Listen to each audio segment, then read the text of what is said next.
I've been to California, seen the sights and people there.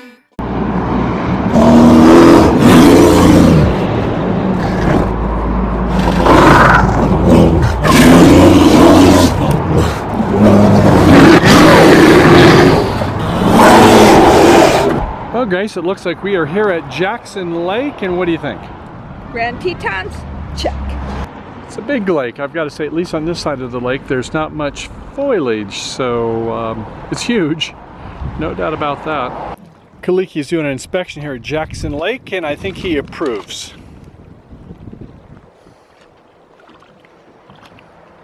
As you can see, there's a lot of boaters out here. Smaller and bigger. Yet another gorgeous day in August.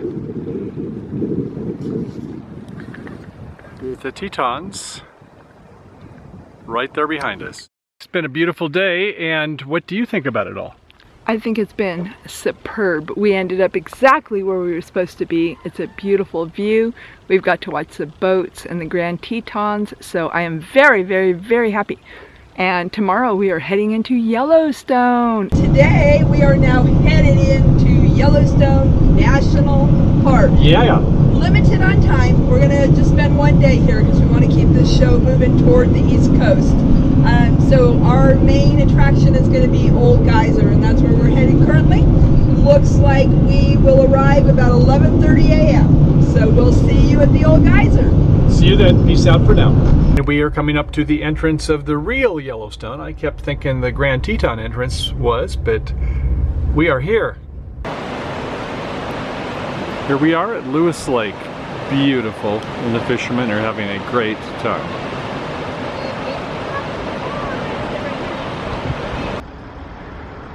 Yosemite Lake.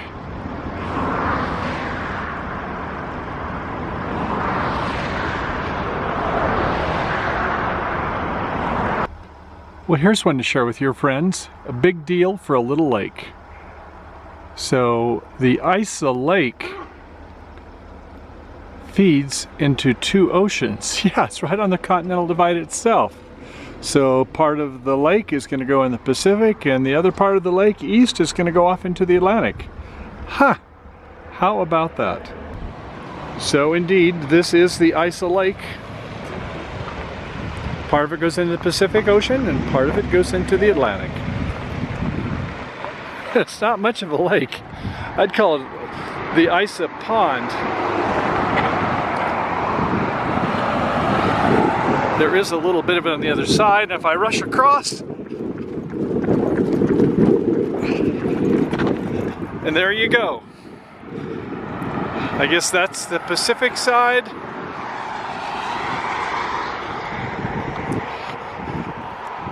And somewhere around here is the Atlantic side. Who would have thought? Isa Lake. We're not going to forget that one. Don't know this one, the Kepler Falls.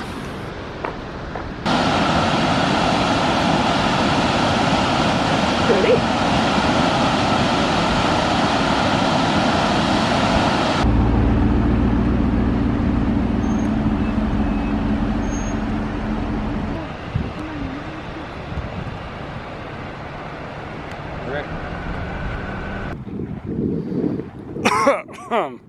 If you like sulfur, this is the place.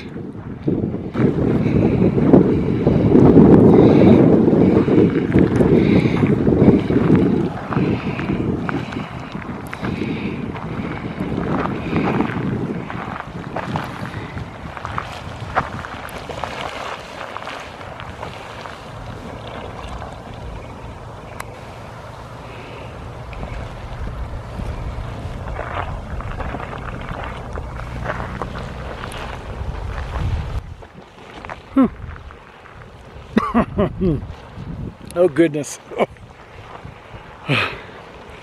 That's better. The wind keeps shifting there. Somebody's been making hard-boiled eggs, I think.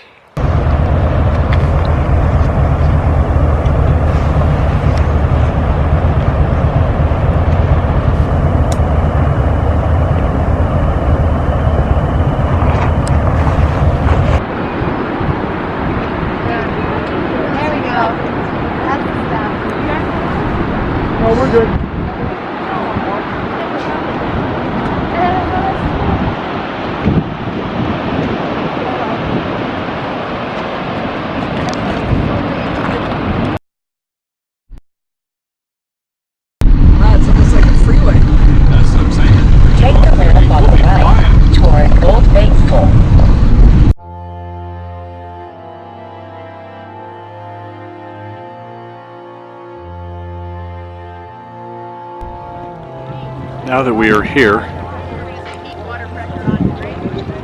the wait continues.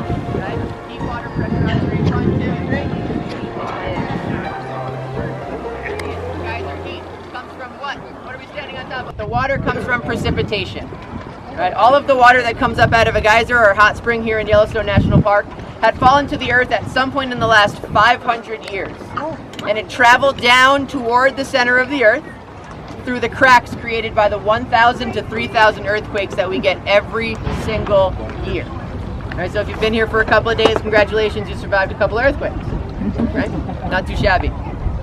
That water travels down as far as about 2 miles or so, and it's heated by that magma plume. As it is heated by that magma plume, it's sent back up toward the surface of the earth, traveling again through those same cracks and chambers underneath our feet. The water carrying that silica cools off to a balmy 300, 400 degrees Fahrenheit and cannot carry as much of that silica anymore, so it deposits it along the cracks and chambers underneath our feet, turning those chambers from porous and leaky to watertight, airtight, pressure tight. And that's what brings in the third ingredient to a geyser. So we have heat, water, and pressure. Now every geyser has a plumbing system. Just like all of our homes have different plumbing systems, every geyser's plumbing system is different. And we don't know what every geyser's plumbing system looks like because we can't get deep enough underground. But we have a general idea of at least what the top of Old Faithful's top 46 feet looked like. And that's because in the 1990s, which was an interesting time for those of you who survived it, right? That, nobody? Really? I thought that was funny. Nobody lived through the 90s, right? In the 1990s, we allowed scientists to put a camera down the cone at Old Faithful. That camera made it 22 feet beneath the surface until it found one of the most important parts of a geyser, and that's a constriction. A plumbing system that closes up to a small opening to allow pressure to collect underneath. Now here at Old Faithful, the constriction through which you're about to watch 8,500 gallons of water come out of is 4.125 inches wide, which is to say that we would struggle to put our fists through the hole all the water is about to come up and out of. Right? Pretty incredible. Now underneath that hole, that constriction, the chamber opens up wide and it is lined with silica, allowing the water to collect in volume and heat and pressure. Eventually the water splashes some up above that constriction. Gravity wants to pull that water back down. Around that same time, the rest of that water, acted on by the heat and pressure, wants to be pushed up and out, forming an air bubble that gets stuck around that constriction area. Eventually there will be more pressure underneath than from above, and that bubble will pop. And when that bubble pops, the air pressure above that constriction changes drastically, flashing that water into steam, changing it in volume 1,500 times, pulling it up and out of the geyser cone here at Old Faithful, lasting anywhere from 2 to 5 minutes, launching up to about 8,500 gallons of water, anywhere from 110 to 180 feet up in the air. Okay, here's the steam. Let's hope that we don't get too much water coming downwind our way. There we got it. Up to about maybe 75 feet. I think it's going to go higher. It's just getting warmed up.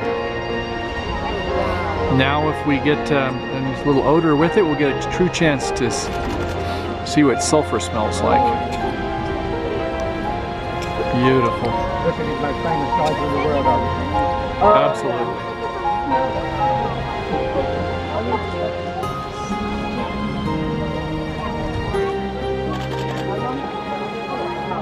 Goes after about 4 or 5 minutes or so.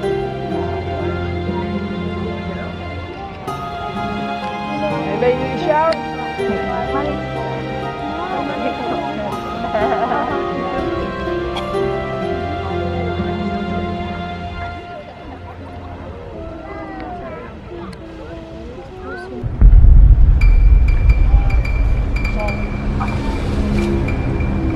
I have no idea what it was.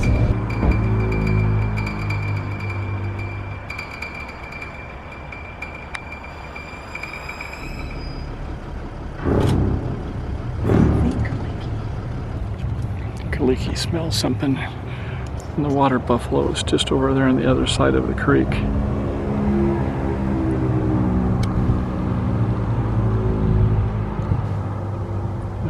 falls right there. There's probably more out here though.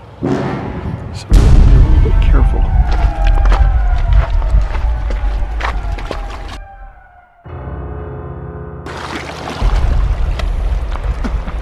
Where are you going?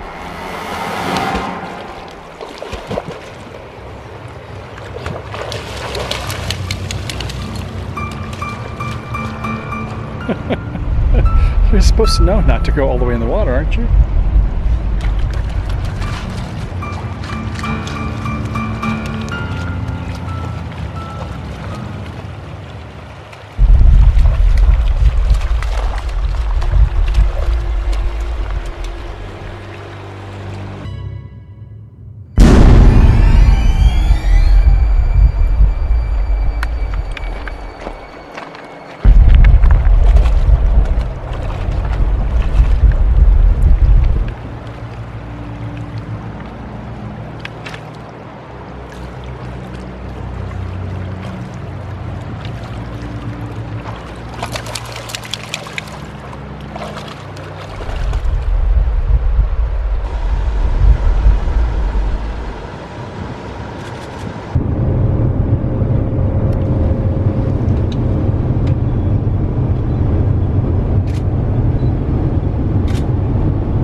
Flowers in his hair.